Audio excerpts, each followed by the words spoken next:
পাপের নগদ শাস্তি হলো 5টি। একজন মানুষ যখন পাপের কাজ করে, একজন মানুষ যখন অন্যায় করে, অপরাধ করে, গুনাহের সাথে যখন জড়িত হয় বা একই গুনাহ বারবার করে, গুনাহের কাজ ছাড়তে পারে না, তওবা করে আবার এই গুনাহটা করে, আবারও তওবা করে, আবার একই গুনাহ করে। একটা মানুষ যখন পাপের কাজ করে, মনে রাখতে হবে পাপের নগদ পানিশমেন্ট, নগদ শাস্তি আল্লাহ পাক রব্বুল আলামিন দুনিয়াতেই আমার আল্লাহ তাকে 5টি পানিশমেন্ট আমার আল্লাহ দিবেন। এই একটা কথা আছে, মনে রাখবেন, পাপ কখনো বাপরেও ছাড়ে না। একটা কথা বলে না, গ্রামের প্রবাদ বাক্য আছে, বা যারা বিচার আচার করে দেখবেন তারা বলে যে পাপ কাজ করছো, পাপ কখনো বাপরেও ছাড়ে না। আসলে সত্য কথা। আপনি এক জায়গাতে মানুষ খুন করেছেন, কেউ দেখছে না। এমন একটা জায়গাতে মানুষ খুন করছেন, কেউ দেখে নাই, কিন্তু আপনার পাপে একদিন প্রমাণ করবে, বলে দিবে যে আসলে আপনি তো খুন করেছেন, এটা আপনার মুখ দিয়ে বের হয়ে যাবে। তো পাপের নগদ শাস্তি হলো 5টা। কি এমন পাপের নগদ শাস্তি? এই পাপ কাজ করলে কি এমন পাপের নগদ শাস্তি হয়, পাপের নগদ পানিশমেন্ট কি হয়? 1 নাম্বার হলো ইবাদতের মধ্যে বারবার মনোযোগ হারিয়ে ফেলা। ইবাদতের মধ্যে বারবার আপনি মনোযোগ হারিয়ে ফেলবেন। আপনি নামাজে দাঁড়াইছেন, নামাজ পড়তেছেন, নামাজের ভিতরে আপনার ইন্টারেস্ট নাই, নামাজের ভিতরে আপনার মনোযোগ নাই। নামাজে আল্লাহ পাক রব্বুল আলামিনের সামনে আপনি দাঁড়িয়েছেন, কোরআন তেলাওয়াত করতেছেন, আপনার মনোযোগ নাই। মানে আপনি গুনাহের কাজের দিকে আপনার এতটাই দাবিত, ভালো কাজ করলেও আপনি মনোযোগ হারিয়ে ফেলেন। এটা আপনার দোষ না তো বাবা, আপনি যে পাপের কাজ করতেছেন, এই পাপের কাজগুলো তো আপনাকে ছাড়তে হবে। বন্ধুরে আমার শোনো, গুনাহের কাজে একেবারে আপনাকে ছেড়ে দিতে হবে। অন্যায় অপরাধ করা যাবে না। যদি আপনি করেন, সাথে সাথে আল্লাহ পাক রব্বুল আলামিনের কাছে তওবা করতে হবে। আল্লাহ, আমি অন্যায় করে ফেলেছি, অপরাধ করে ফেলেছি, আল্লাহ মাফ করে দাও। রব্বুল আলামিন, আল্লাহ আর অন্যায় করব না, আর অপরাধ করব না, আল্লাহ তুমি ক্ষমা করে দাও। এমন করে আপনি যখন তওবা করে ফেলবেন, তাহলে আমার আল্লাহ ক্ষমা করে দিবে। কিন্তু পৃথিবীতে এমনও কিছু মানুষ আছে, তারা অন্যায় করে আবারও তারা তওবা করে, আবারও অন্যায় করে, আবারও তওবা করে। এইরকম তওবা যদি আপনি 1000 বার করেন, আমার আল্লাহ আপনার তওবা কখনো কবুল করবেন না। আপনি যখন গুনাহের কাজ করবেন, 1 নাম্বার পানিশমেন্ট হলো ইবাদতের মাধ্যমে আপনি মনোযোগ হারিয়ে ফেলবেন। এই আল্লাহর বান্দা, যখন আপনি নামাজ পড়বেন, নামাজে মনোযোগ থাকবে না।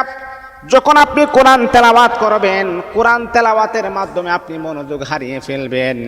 এটা হলো পাপের কাজ করার কারণে এই পানিশমেন্টটা শুরু হয়ে গেছে।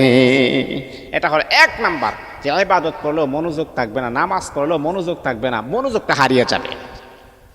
বাবা, পাপের কাজটা ছেড়ে দেন। নামাজ পড়লে যেই প্রকার মনোযোগ থাকার কথা, যেই স্বাদ পাওয়ার কথা, যে আপনি আল্লাহর সামনে দাঁড়িয়েছেন, কোরআন তেলাওয়াত করতেছেন, আল্লাহর সাথে কথা বলতেছেন, কিন্তু এখনো আপনার ভালো লাগতেছে না, এটার কারণ হলো আপনি গুনাহের দিকে দাবিত আছেন। এটা হলো 1। 2 নাম্বার হলো ইচ্ছা থাকা সত্ত্বেও কিছু ইবাদত ছুটে যাওয়া। আপনার ইচ্ছা আছে যে আপনি জোহরের নামাজ জামাতে পড়বেন, কিন্তু পড়তে পারতেছেন না। মানে গুনাহ আপনাকে টানে, গুনাহের আকর্ষণ আপনাকে টানে, যার কারণে ইচ্ছা থাকা সত্ত্বেও এত বড় সওয়াব, জামাতে নামাজ পড়লে যে পরিমাণ সওয়াব, সেই সওয়াব থেকে আপনি বঞ্চিত হচ্ছেন। আপনি বলতেছেন আজকে এখানে একজন উলামায়ে কেরাম আসবে, আল্লাহর একজন ওলি আসবে, সেই মাহফিলে আমরা যাব। আপনার ইচ্ছা আছে, তারপর আপনার যাওয়ার কোনো ক্যাপাসিটি নাই।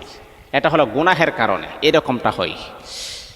তো সম্মানিত হাজিরিন, গুনাহ মানুষকে ধ্বংস করে দেয়, গুনাহ মানুষকে জাহান্নামের আসামি বানায়, গুনাহ মানুষকে একেবারে বরবাদ করে দেয়, গুনাহ মানুষের জীবনটাকে একেবারে তছনছ করে দেয়। 3 নাম্বার হলো সময়ের কাজ সময়ে করতে না পারা।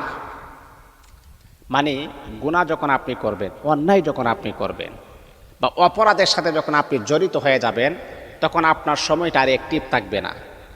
আপনি একেবারে অ্যাক্টিভ সময়ে, আগে যখন অন্যায় করতেন না, অপরাধ করতেন না, গুনাহের কাজ করতেন না, আগে যেই কাজটা অ্যাক্টিভের সাথে আপনি করতেন, এটার ফল আমি পাইতেছি, এটার ফলটা আমি পাইতেছি। আসলে গুনাহের কাজ করেছি তো এই জন্য ফলটা আমি বুক করেছি, আমি পাইতেছি।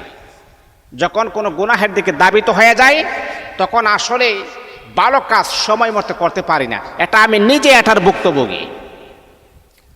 আল্লাহ আমি তওবা করেছি, আল্লাহ আর গুনাহ করব না, আর অন্যায় করব না, আর অপরাধ করব না।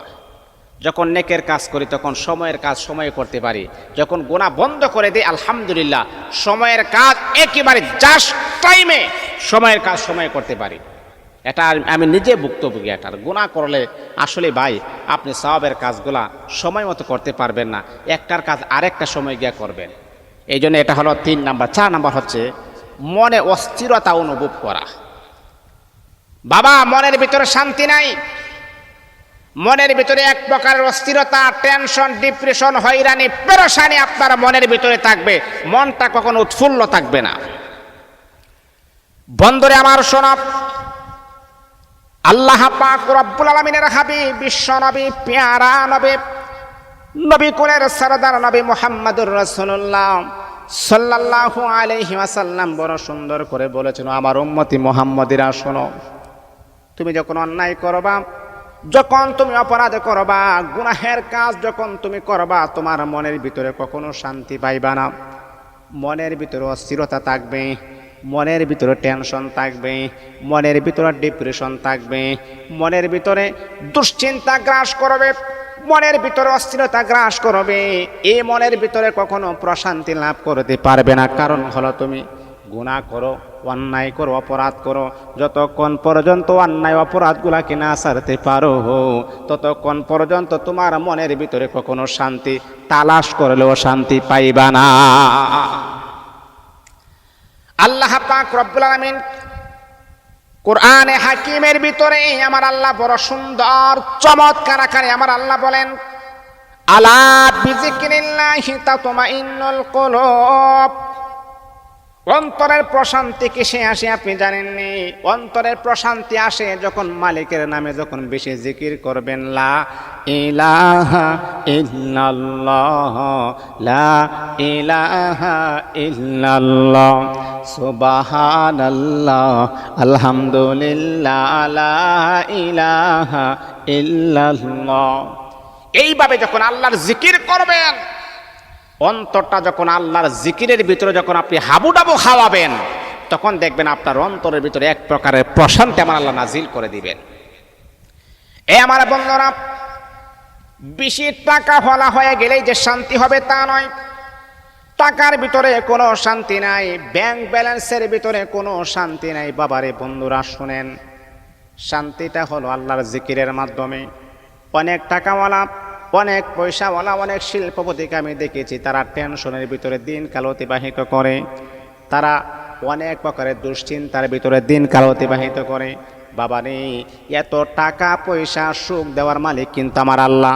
পৃথিবীতে এমন কিছু মানুষ আছে যাদের কোনো টাকা পয়সা ব্যাংক ব্যালেন্স নাই, কিন্তু আমার আল্লাহ সব চাইতে বড় সুখের ভিতরে তাদেরকে রেখে দিয়েছে। টাকাওয়ালা ঘুম নাই, শিল্পপতির ঘুম নাই, দুই চোখে কোনো ঘুম নাই, ট্যাবলেট খেয়ে ঘুমাইতে হয়। আর একজন রিক্সাওয়ালা, ভ্যান গাড়ি চালক, শুইতে দেরি হয়েছে, আল্লাহ পাক শান্তির ঘুম তাকে দিতে একটা সেকেন্ডও দেরি হয় নাই। আল্লাহু আকবার, আল্লাহু আকবার।